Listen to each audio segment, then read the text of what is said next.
ভাৱীসকল মোৰ ইউটিউব চেনেলত স্বাগতম জনাইছোঁ। আজি আমি ক্লাছ 8ৰ সমাজ বিজ্ঞানৰ চেপ্টাৰ 5 সাগৰ মহাসাগৰৰ অনুশীলনী কুৱেশ্যন আনচাৰবোৰ কৰিম। তোমালোকে ভিডিঅ'টো ভাল লাগিলে এটা লাইক কৰি দিব আৰু চেনেলটো ছাবস্ক্ৰাইব কৰি দিব।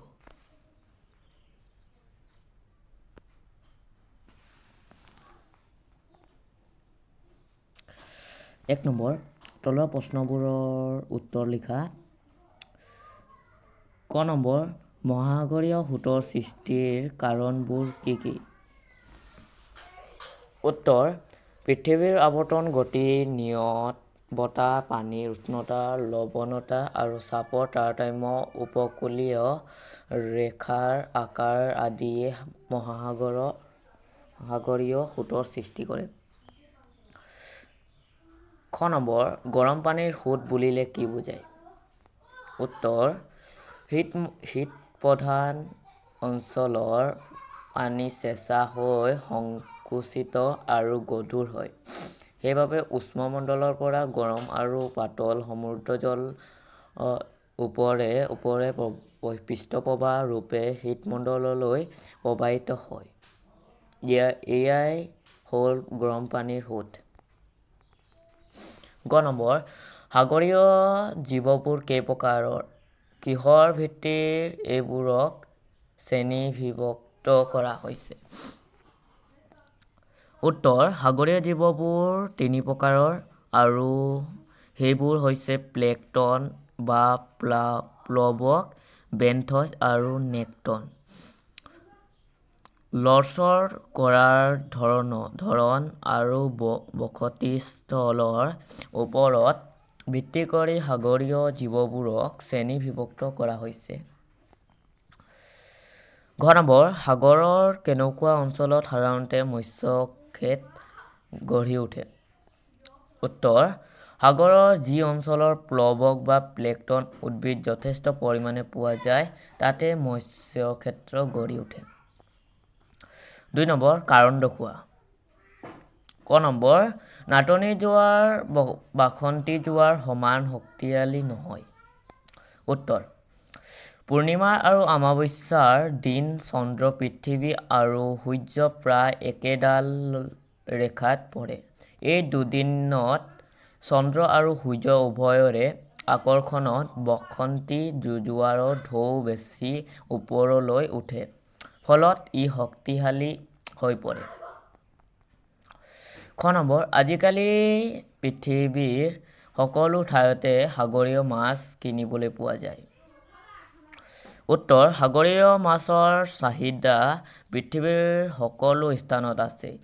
সেইবোৰ টিনৰ ভিতৰত সংৰক্ষণ কৰা হয় আৰু চিনাক্তকৰণৰ পিছত শীতলীকৰণ ব্যৱস্থাৰ সৈতে বিভিন্ন দূৰ-দূৰণিৰ দেশবিলাকলৈ প্ৰেৰণ কৰা হয়।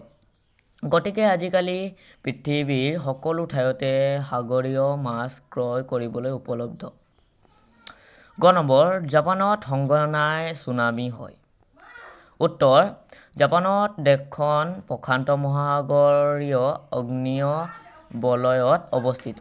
এই বলয়টো পৃথিৱীৰ ভিতৰতে প্ৰধান ভূমিকম্প প্ৰৱণ অঞ্চল। গতিকে জাপানত সঘনাই ভূমিকম্প হয় আৰু তাৰ ফলত ছুনামিৰ সৃষ্টি হয়। ঘ নম্বৰ, সূৰ্য আকাৰত বিশাল হোৱা সত্ত্বেও জোৱাৰৰ সৃষ্টিকাৰী শক্তি কম। উত্তৰ, সূৰ্য চন্দ্ৰতকৈ ২৭ মিলিয়ন গুণ ডাঙৰ আৰু পৃথিৱীৰ পৰা চন্দ্ৰৰ দূৰত্ব ৩৮,৪৪,৪০০ কিলোমিটাৰ। আনহাতে পৃথিৱীৰ পৰা সূৰ্যৰ দূৰত্ব ১৪,৯৬,০০,০০০ কিলোমিটাৰ। সেয়ে সূৰ্যৰ জোৱাৰৰ সৃষ্টিকাৰী শক্তি কম।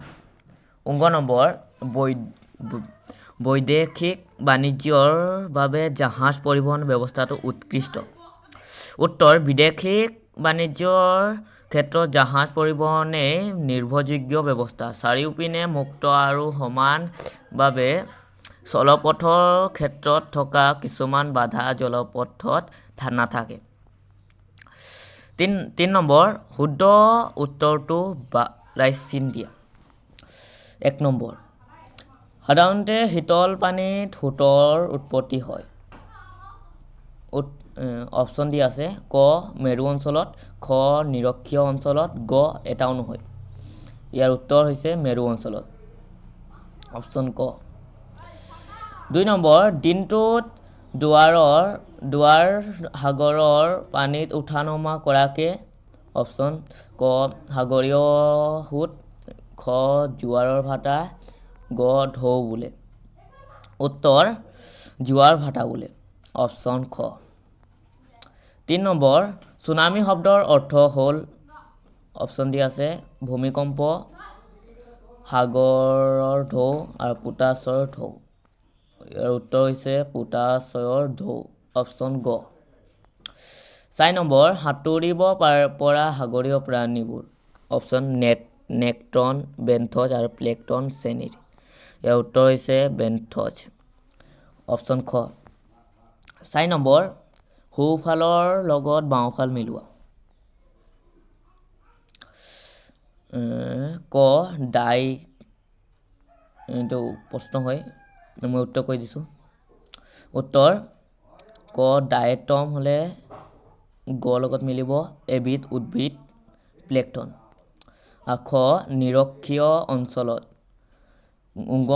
পানীৰ ঘনত্ব কম হয়।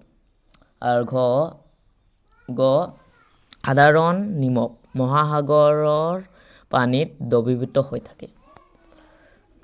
সপ্তমী আৰু অষ্টমী তিথিত নাটনিত জোৱাৰ হয় আৰু নম্বৰ মৎস্য ক্ষেত্ৰবোৰ ক উদ্ভিদৰ প্লেংকটনত থকা ঠাইত গঢ়ি উঠে।